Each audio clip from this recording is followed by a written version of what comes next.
Mo kí wa káàbọ̀ sórí ètò iṣẹ́ mi òwò mi lórí ìtàkùn Nuwa Media.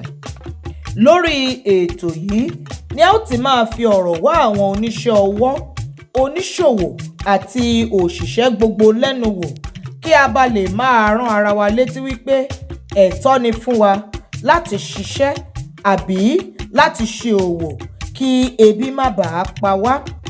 Ẹ máa bá wa kálọ.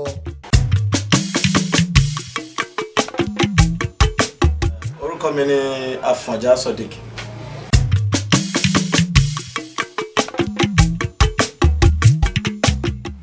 Amúnidára ni tailor.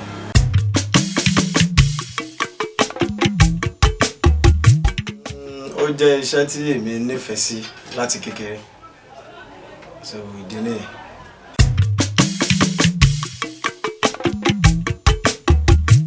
Èyí tí mo wà lórí ẹ̀ yìí, òun ni wọ́n fi ń kó iṣẹ́ sí aṣọ. Ìṣẹ̀dá agbádá ọ̀ bùbá. So eléyìí tó next sí òun ni industrial. But eléyìí tí mo wà lórí tí ò bá síná, a lè lò. Kódà mọ́tò gan kò lè ṣiṣẹ́. So likewise eléyìí náà ò lè ṣiṣẹ́ láì rí iná. Bẹ́ẹ̀ náà ni eléyìí. Eléyìí náà ń pè ní janumi. Bí maker kankan náà la máa fẹ́ pé eléyìí àtẹlé. But iṣẹ́ wọn yàtọ̀ síra wọn. So a lè mix iṣẹ́ yẹn síra wọn. So eléyìí ni whipping. So bóyá agbáṣẹ́ materials a máa fi whip aṣọ sọ́ra kó má máa yọ òwú. So àwọn black machines eléyìí ordinary làwọn eléyìí. Tẹ́lẹ̀ yóò bá níná ó lè ṣiṣẹ́.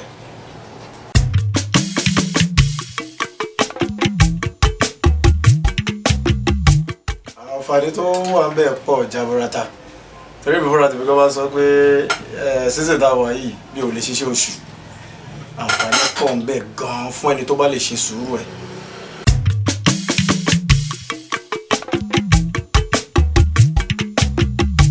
Àdójúkọ pọ̀ gan ṣùgbọ́n èmi kàn lè sọ díẹ̀. Èèyàn face látara ọmọṣẹ́.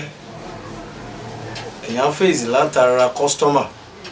A lè ṣiṣẹ́ sílẹ̀ gbà mí gan kẹ́ máa expect pé okay wọ́n bọ̀ wá gba aṣọ yìí lọ́jọ́ báyìí at the end of the day kó má padà wá. So àdójúkọ kan nìyẹn. Látara ọmọṣẹ́ náà èyàn lè gba ọmọṣẹ́ bí jẹ́ pé ṣe ló máa fi iná gbé aṣọ. Ẹ lè lé lọlé gan kí àwọn òbí ẹ̀ gan kó má ní ọ̀rọ̀ tó ṣe. So the option than ká consider ọ̀rọ̀ ọmọ bẹ́ẹ̀.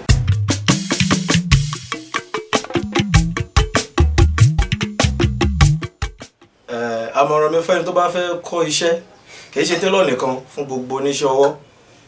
Ẹ mọ̀ pé ẹ̀jẹ̀ ọmọdé ló ń ràn ní vein àwa ọ̀dọ́ ọ̀sìn. So kó ń kálukú ṣe sùúrù.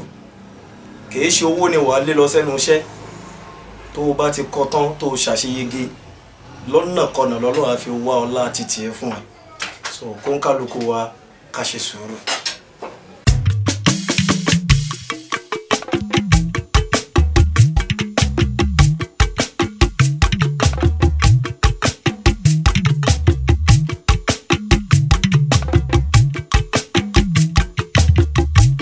Iṣẹ́ mi, òwò mi, ohun àmúyangàn mi.